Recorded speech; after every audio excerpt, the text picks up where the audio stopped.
lit. Roll up to the party, roll up to the party. Good morning and welcome back to the One Celtic Fans View this morning, Sunday morning, up with the lark. It's time to go for a walk in the park. Hey. Will it be a beautiful Sunday today with Celtic get the result away to Dundee United just in a few hours time. And I named this video. I named this video, what Celtic did this week was class. And the thumbnail says it all. Because in the thumbnail, they say, this is what makes Celtic great. And it does. Because when all hell was breaking loose, when absolute hell was breaking loose this week, when the media was in meltdown, where the Rangers phone-ins were in complete mess, and whilst everyone spoke about a penalty that wasn't given, even though they had 5 opportunities to score from the penalty spot and they missed one of them. Who's to say that they would score the one that they've been speaking so much about? And what Celtic did was absolute class. Brendan Rodgers gave the players time off to celebrate their win.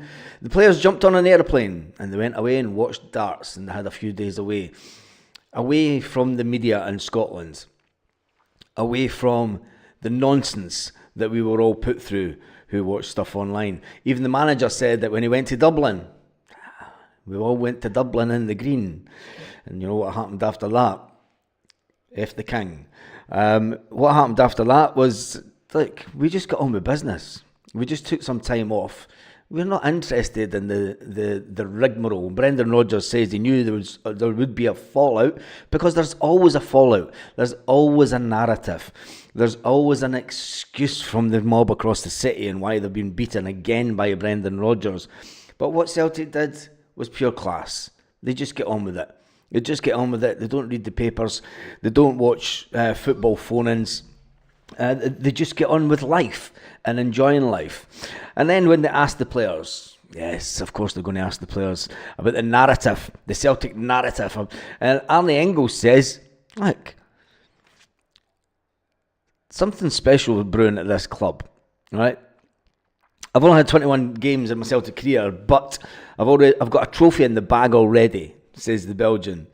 Life isn't too bad. It's not too bad. It says, of course, there's that 11 million price tag, but he went on to remind everyone, I'm only 21-year-old. I'm only 21-year-old, said Arne Engels. So put it into perspective. Price tag means nothing to me. I didn't set the price tag. Coming from the German team, Engels went on to say that, look, Rodgers deliberately left him out of the cup final at the beginning of the game. He says, I'm happy with that. I'm happy with the contribution for the team. He says, our target is the treble. Yes, Arne Engels says, our target is the treble. Finally, one of the Celtic players, someone at Celtic, has come out and said it. The treble is on. The treble is what we want. The target is the treble and progress in the Champions League. It says, look, I've scored 4 goals already, which is particularly impressive since I first got here. The performance levels will dipped slightly even. He says, Arne Engels, he says, look, it takes some time to develop at a new club. It says you've been used to training one certain way with a certain manager and a certain backroom staff, and then you come to a new club and it's all new. And whilst as a football player you can get on with it and you bring your form that you had, but then there's things that happen in life and it kind of sets you back slightly. He says, I've loved my time here, and he says it's been a really nice experience so far. I've got a trophy in the bag. I do have a trophy in the bag, and we're going for another 2. That is the target. I can only say positive things up to now, and I can't wait for that to carry on. I appreciate the support the manager has given to me and everyone at the club. It says, they want me to enjoy my time here and improve my abilities. It's great to have people like that at the club, said Arne Engels. It's always going to be tough for a young player coming from Germany, but I knew what I was coming to. He says, it's going even smoother than I really thought it would in the grand scale of things. How do I cope with the pressure? I just work hard to improve myself, said Arne Engels. I want to show the fans my ability And I feel good right now. I still need to improve. Arne Engels admitted it himself. I still need to improve 100%. I'm the first to admit it. I don't need fans standing at the side of the pitch saying, you're fucking push, you're wash, you shouldn't be playing for Celtic. Drop Arne Engels, £11 million misfit. He doesn't need people saying that. He says, I know that I'm not at 100%. I'm first to admit it. But I'm on a good road and with a good team. I can only get better. There is so much more to come from me as a player here in the future. It is up to me and the team to perform. It is up to me and the team to perform. Arne Engels is here not just for a good time. He's here for a long time. He's a player that is going to be here for a while. And it's good that he's came out in the media and said, I know I'm not at 100%. That should shut down the naysayers completely. And he's also reiterated the fact that he's only 21-year-old. He's reminded fans that he's only 21. In a football sense, it's just out of nappies, isn't he? In a football sense. In his football career, he's just out of nappies. And people are saying, no, he's 21, it should be better. Well, we paid 11 million for him. But anyway, it's really good that Arne Engels enjoyed his little time away from Glasgow with the rest of the players and dismissing the meltdown of the last week. Whilst the meltdown gives us fans some fantastic content to laugh at and sit and shake our heads and go, what really goes on in the head of that mob across the city? Celtic players and the management team, they just get on with it. The next day, they disappear. They go on holiday, they have some time off, and they don't even think about it. The game is done and dusted. But I think that Arne Engels, personally, is going to be a fantastic player. When you look at the games that we've got, not only in the rest of December, we'll look at the Premiership games first, never mind the Champions League games, the two massive Champions League games that we'll have in January. Today we're away to Dundee United with that kick-off. And then on Thursday, we have back to Celtic Park for Boxing Day. It's been the first time. It's usually we're away on Boxing Day. Who can remember the Dundee riots that the media went on with? The Dundee riots when we were away to Dundee on Boxing Day, and there was no riots. It was nonsense. It was just the media taking one step too far again, having a bit of a go at the Green Brigade back in the day. But yeah, the Dundee riots were a complete farce and made up by the media. There was no riots whatsoever. But we're back at Celtic Park for Boxing Day this year. And remember, yes, that just takes me into this bit nicely. Remember the Just Given page. We are sitting on 62%, and I don't expect people to fork out money just before Christmas. On Boxing Day, I'll be expecting you to fork out as much as you can. We are sitting on £1,266, which is a fantastic amount for the Boxing Day Just Given page. And I will stick that on there. Oh, Parkhead Boy. Hail for sunny paradise, says Parkhead Boy. Big up Parkhead Boy, who's just done a super chat. Thank you for that, Parkhead Boy. Thank you for that. But I just put the Just Given thing up. Yeah. I'm just reading Sarah's comment. Oh, Jesus. The meltdown now. But anyway, I've completely lost my position now. Oh yes, getting back to the games, that's it. So yes, Boxing Day. Celtic do entertain Motherwell. We do entertain Motherwell. I'm not sure how that is going to run out, how we're going to play that, if I'm going to start the hour fundraising after the game. I think it may be better to just do that straight after the game, the fundraising, rather than before the game. So the official fundraising live will take place after the game. It'll be a lot easier to do it after the game, I think. Yeah, it'll probably be easier to do it after the game. And then Sunday the 29th, we're back at Celtic Park, again, playing St Johnstone. And then on the 2nd of January, the game that VAR will be out with this. And it'll not be a case of, can you see the Rangers come in? The Rangers fans will be like this. Where's VAR? Who's on VAR? And Celtic fans will be going, Have you seen them? No. Nah. Are they coming or what? They said they were coming. Nah, can't see them. Nah, can't see them whatsoever.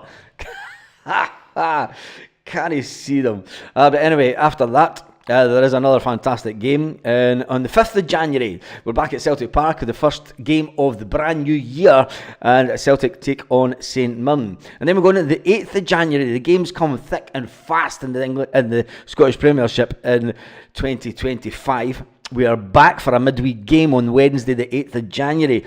It's unusual for us to have a midweek game so early on in January. Usually at this point of January after the first game, there's usually a sabbatical for 2 weeks, but there's no sabbatical this year. No trips to Dubai. No trips to Dubai, and no getting the Brendan Rodgers and his backroom staff will need to get straight down to business. Whilst the rest of us are still hanging with our hangovers. Brendan Rodgers will need to get right back to it, because on Wednesday the 8th of January Celtic play Dundee United at Celtic Park. And then there's an away trip. Oh man, the away trips of all away trips. Yes, it's the one that we've been waiting for. The Ross County away one. Yep, Ross County away at the beginning of the season, at the beginning of the new year, should I say, is a fantastic away trip, and I'll just give that everyone that is still kind of just hanging on for that. Fuck it, back on the bevy. Yep, Saturday 11th is when everyone will be saying, I said I was going to hate dry January. Bugger that dry January nonsense. There'll have been 4 games of football. How are you expected to have dry January when you get to Saturday the 11th and there's been 4 games of football already in the month? Anyway, we're away to Ross County on Saturday the 11th of January, and then the 14th, Jesus, it just keeps on going, isn't it? We're away to Dundee. Yes, away to Dundee, the other side of the city, and Celtic are away for a late kick-off. So, come to the game today. Dundee United away. The team that Brendan Rodgers is going to pick, I don't think anyone can try and predict the team today. I don't think anyone can try and predict the team today, because I think Brendan Rodgers is going to make some changes. There's going to be some inevitable changes. James Forrest will not make the game today due to a 6 weeks layoff, off for 6 weeks, which is devastating for him, because we all want James to get that goal. It'd be devastating if James gets towards the end of the season and he's still not scored that goal, which would make him one of the most prolific goal scorers to have played for Celtic, scoring wise. Chilpill's going for a tight 1-0 win for us. I said yesterday that I'd go for 2-0. Lanky's going for Casper. Lanky, have you been given the heads up? Casper, Ralston, Cameron Carter-Vickers, Scales, Alex Baye, Kalmack, Arne Engels, McCowan, Kuhn, Ida and Adam Ida. That's an interesting one. That is an interesting one, Lanky. There will be a bit of squad rotation done today due to the fact that there is so many games coming so thick and fast. Let me just jump onto the Celtic website again. I closed that down by mistake.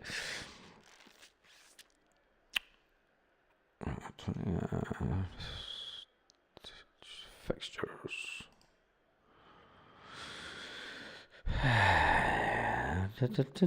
So where did we get to? We got up to Dundee. Anyway, in January after that, we do have a Scottish Cup game. Yes, Scottish Cup. And we'll be looking to do to Kilmarnock what they did to us last season in the cup that we've just won. The Scottish Cup is a competition that Celtic do rather well in.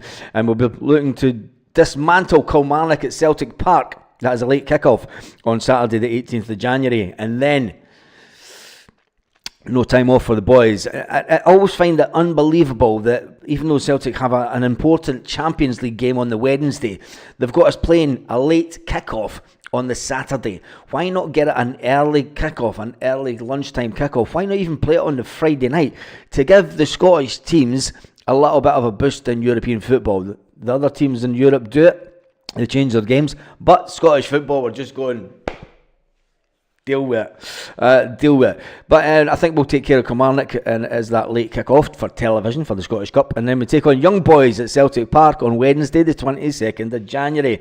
8 o'clock kick-off for that. That will be the game that will make sure that Celtic ultimately finished in the playoff stages. Anything but a win against Young Boys will be absolutely devastating.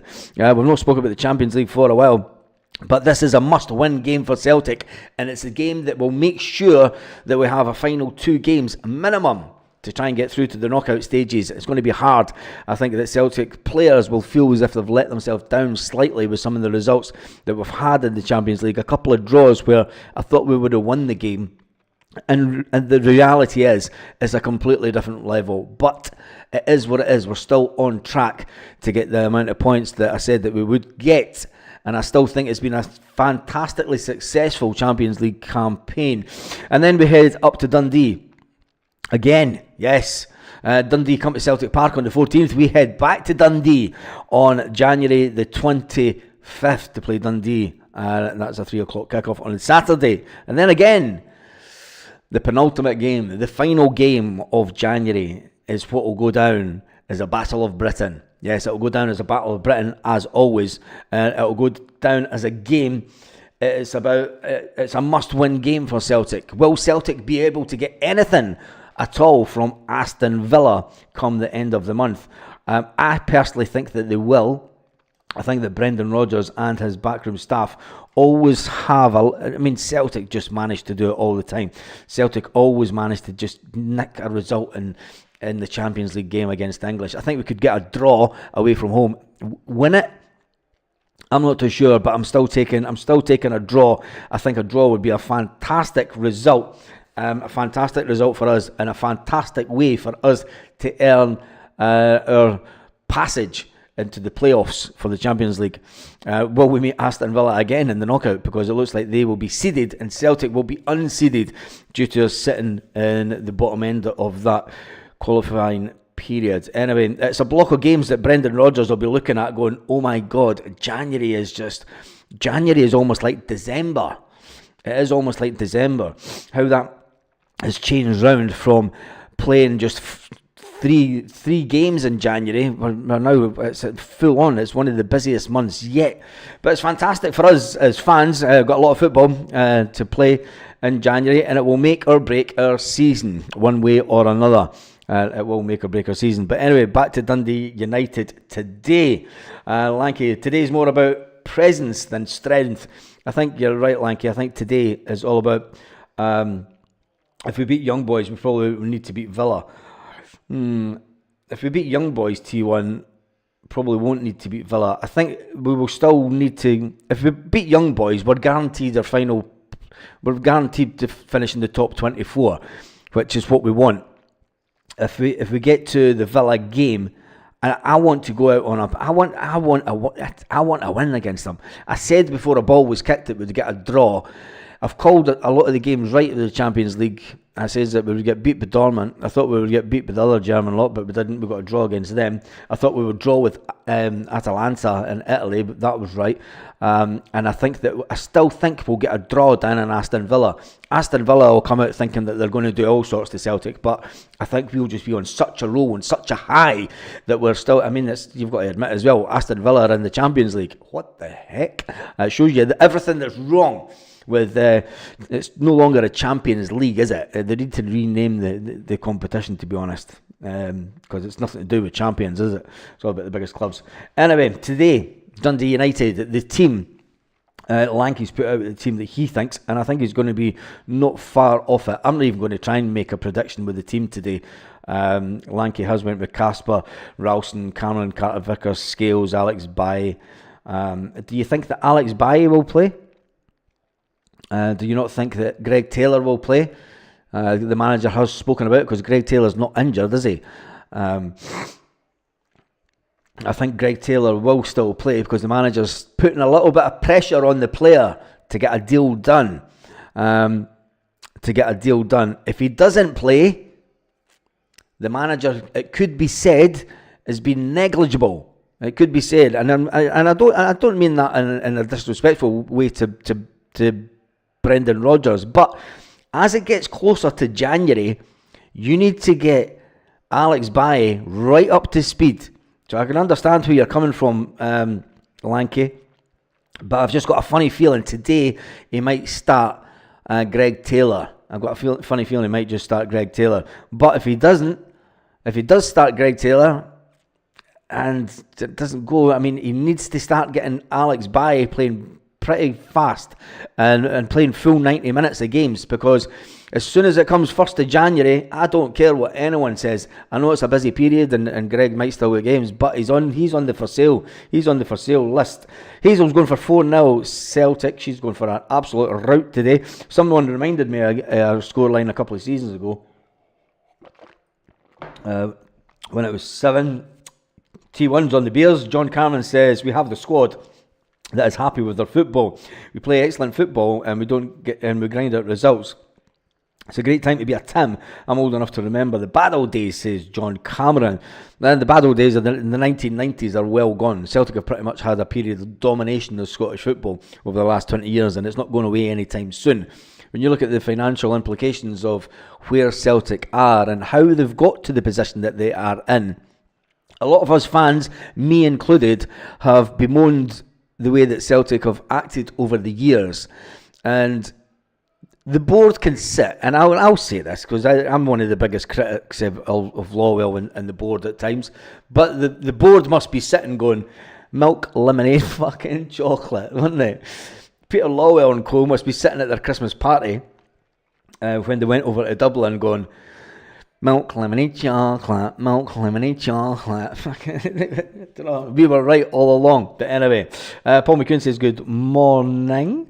JJ says, the next Champions League game will be our first chance to get a positive goal difference since match day 1. Let's go all in. Exactly, JJ. And that goal difference will make all the difference to where we finish. If we can finish above 16th position, I think it is, and we can be... anyway, that's in the future. Taylor will start, says Chilpal.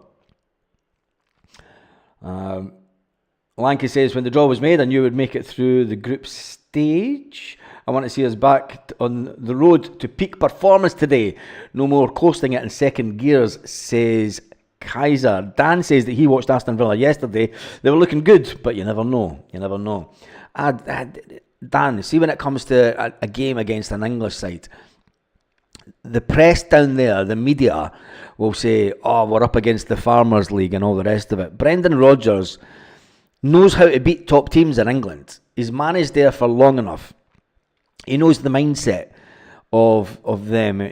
Callum McGregor's been there and done it. Do you know what I mean? As a Celtic player, James Forrest, who won't be in action for any of those games, unfortunately. And I think that's a big downside of these games coming up, is you've not got someone with the experience in the Champions League of James Forrest to get us over the line. And I think Brendan Rodgers will be completely ruined the fact that James is out for these Champions League games. That's something that we've never even spoke about, because James's experience in the Champions League games to grind out results is second to none. Do you know? And it is what it is. Anyway, JJ says, we'll have a big away end at Villa, especially since they've already qualified. Exactly, I want us to complete with Aston Villa, says Hazel. Robert Lowe says, lots of changes today's no option. We should be good enough. And Chilpel says that Taylor will start. I've got a funny feeling he will start. I don't think that this will be the game that he gets dropped. You want to go with his back as an experienced back line as possible. Brendan Rodgers said there's bugs through the squad, so there could be more changes than we expect. Yes, he did say that, Hazel, but expected them to be cleared up for the weekend. Joe McFarlane's going for 3-0 Celtic today. Maybe Cummings will make the bench pass. I doubt it. I've no idea what's going on with the Cummings situation. Nobody's asked Brendan Rodgers again. I don't think Cummings. I think Cummings is on his way out. No, I don't think he'll make the bench personally, but you never know. You never know. No, it won't, because you would have, that would mean that either Kyogo or Adamida isn't 100%. So Cummings isn't going to make the bench. Not a chance. Not a chance. If Kyogo starts, it'll be Adamida on the bench. He'll only go with the two strikers, so he'll keep one on the bench and one. If you look at what Brendan Rodgers does with the team, the subs, he always has one player for every position on the park to cover it. for tactical changes. He's not going to have two strikers sitting on the bench. And I know that Cummins can play as a winger, but he's not going to have two strikers sitting on the bench. So for me, that's the reason that he won't play him. Some of the videos doing the rounds about penalties we've been denied over the years, and they're still moaning. Yes, they're still moaning. Brilliant. Will Brendan extend his contract, says Big Dom? Yes, he will. Brendan Law will be like milk, lemon, chocolate. JJ, that's a good one. Milk, lemonade, chocolate. He will that. Taylor's out, says Paul Baird. Taylor's out. Dan says, oh, right. Good question, Dom. It seems happy. Why not? I think Brendan will. Brendan is going to extend his contract. I mean, Brendan said he was asked about it, and he expects to sit down with Celtic in the summer. It's not even going to sit down with Celtic. I mean, he was over. You've got to think about the conversations that take place, and especially in Dublin. We don't know the ins and out of the conversations that took place in Dublin this week, and this is what makes Celtic great. Celtic don't have to become great again. This is what makes Celtic great. They go away to Dublin, Brendan Rodgers and the hierarchy of Celtic, to meet up with Dermot, who Brendan Rodgers has totally backed Dermot and said, look, a lot of people are having digs at him about being an absent owner. Well, he's not the full owner. He owns the most shares. He's not the owner of Celtic. He doesn't own. He has a majority share holding, but it's not over 50%, so he can't own. He doesn't own the club, but he does have a big say. And Brendan Rodgers did go on to say that, look, he wants the best for Celtic. He will know. Then they'll know that they're at the halfway point of Brendan's contract, and that if anyone's going to try and come in for him, it could be this summer. Brendan won't leave Celtic, and I think the conversation would have happened was, what do you want to do about your contract, Brendan? Well, we'll talk about it in the summer, and it'll be simple as that. And it'll be a case of Dermot will sit with Brendan. It will not go to anyone else in the club. Dermot will sit with Brendan, and if it doesn't take place in Dublin or London, it might even be in Palma. You never know. Could you imagine Brendan and Dermot Desmond rocking up in a pub in Santa Ponza? Few swallies. What the fuck? There's Brendan and Dermot Desmond getting totally smashed in Santa Ponza because he's just signed a new deal. That'd be fantastic. I'm going over there this year, so hopefully I'll bump into the two of them. But anyway, yes, I think that Brendan will sign a new contract. It's a no-brainer. It is a no-brainer. But he did say at the beginning of his term here that it's a no-brainer. He said he'll be here for the 3 years. I expect him to extend that. And the reason that I expect him to extend his stay is because Celtic have finally got out the bargain bucket. Right, they finally got out the basement bargain bucket buying of players, and I don't mean that in a disrespectful way to players that cost £1 million. Because if you look at Luke McCowan, he cost £1 million and he was fantastic. But when you're continually buying players at £1 million plus as potentials, you're going to get what you get, and you're going to have a squad full of players that are not as great as what you want. And as the game is progressing and as we are growing as a club in the Champions League, why is that just cut off? As we go back into the Champions League and we are starting to assert ourselves as a team that not only can perform but want to hold our own. Holding your own in the Champions League is finishing in that top 24. That's no mean feat when you see some of the clubs that will not and have not already qualified. But anyway, the fact that Brendan Rodgers is getting money to spend, and the level and the quality, it's not really the level, it is a bit the level, but the quality of the player that we're bringing in is now a bit better than what it was before. And that's what you've got to say. So that's why I think that Brendan Rodgers will stay, because they will start looking at the new format in the Champions League. Dermot will start and have conversations with Paul Tisdale, with Brendan in the hierarchy, and said, right, how can we take Celtic to the next level? We're in a position of strength. This time we're going to build from the position of strength. So how can we take us to that next level in European football terms? And you've got to say we're this close. We're not far off finishing in the top 16 in the Champions League, and I think that will be the target.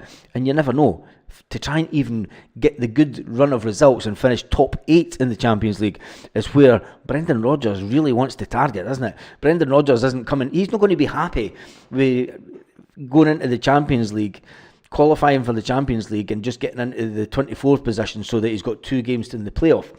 Brendan Rodgers will be sitting thinking, no, I want to finish top 8, because if we finish top 8, we'll qualify automatically for the last 16. That's the ambition that you have to have at Celtic. That's ultimately, we're not going to win the Champions League, right? That you could have an off-season where the likes of Porto did once, and they got a good run to the Champions League. You never know. Aston Villa, look how high up they are in the Champions League. It has all changed. So when you look at the potential that Celtic now have within their grasp, we're this close to having that kind of form in our grasp, and it won't cost a lot of money just to get us up there a little bit more. Anyway, Kaiser says Brendan Rodgers would say to Dermot another 30 million and we could make the semis. Exactly. KT on a pre-contract loan, Jota on loan, a striker who is deadly, says Kaiser. Chilbo says Taylor is a first team player. Guys, Palmer, Welsh, Norowski need off the wage bill. They will. Chilpo, Welsh is away, out on loan.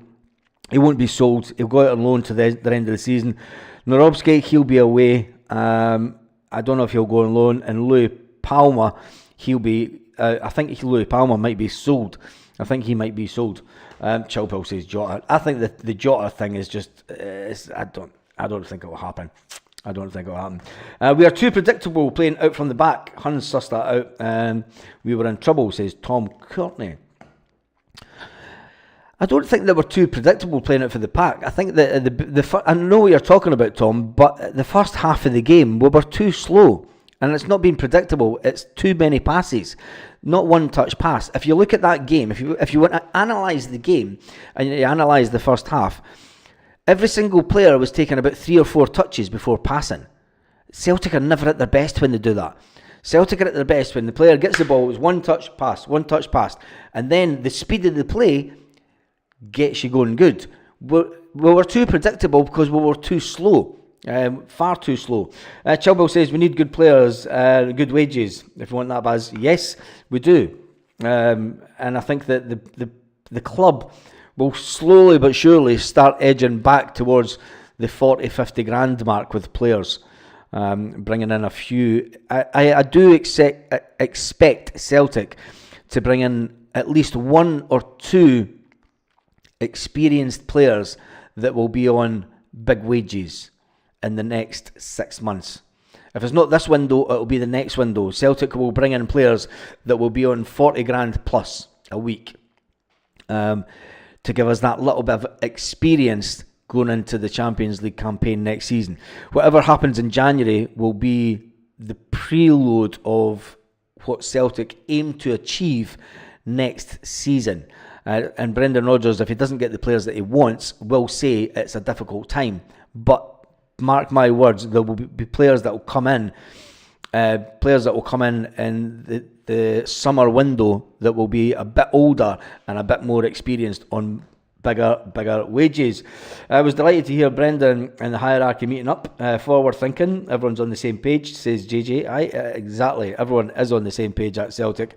And it's fantastic as fans to finally hear that type of thing coming out of Celtic on an ongoing basis, because for far too long and for too many years, we've got to the winter window, and we've never heard anything about the planning. I mean, Brendan Rodgers has spoken in media conferences over the last couple of weeks saying that him and Paul Tisdale have been sitting, drawing up their master plan for the next couple of windows. Next couple of windows, he said. And he didn't just specifically say this coming window. They spoke about the next couple of windows, which I think that they know that there may be a player that they can get the next window, but if they wait to the window after, and this is where the Liverpool goalkeeper scenario comes in as well. This is where that one comes in. So it'll be interesting to see how that one plays out over the next few months also. Anyway, make sure that you give to the Just Giving page. We are on a fantastic amount, 1,246. That's wrong. That's wrong, because we are on 1,266. So I need to update that. So a big shout out to Ian McKenzie, who put one of my favourite years. He paid 2012. He paid 2012. Diana O'Donnell, she made a payment. Catty, she paid 1888, and a lot more people. I love it when these little numbers come in. It's a little bit of hilarity and a little bit of dig. So a big shout out to Ian McKenzie for paying 2012. That's absolutely brilliant. Anyway, that's me done and dusted for this morning's video. Seeing Brendan finally getting backed is refreshing to see, says Paul. He does that, and it is. Good luck today from Rangers fan. The only teams in Scotland we stand divided. I've got a love for both sides of the wall. There you go, Cody. There you go. Fantastic. Anyway, I will be back 1.5 hours before kick-off. We'll get the team that comes out of the Celtic media people, and we can debate the team and whether or not we think that it's going to be an annihilation of Dundee United today, or as I think it will be a hard-fought game. Dundee United are going to be no walkover. They are sitting in a fantastic position in the league, and they will want to try and maintain that position. It's all going to be about Celtic today, and I just hope to God that there is no dodgy VAR decisions. I think we've all had enough of dodgy VAR decisions in the last week. Anyway, on that note, have an absolutely fantastic day, Celtic fans, wherever you are, all around.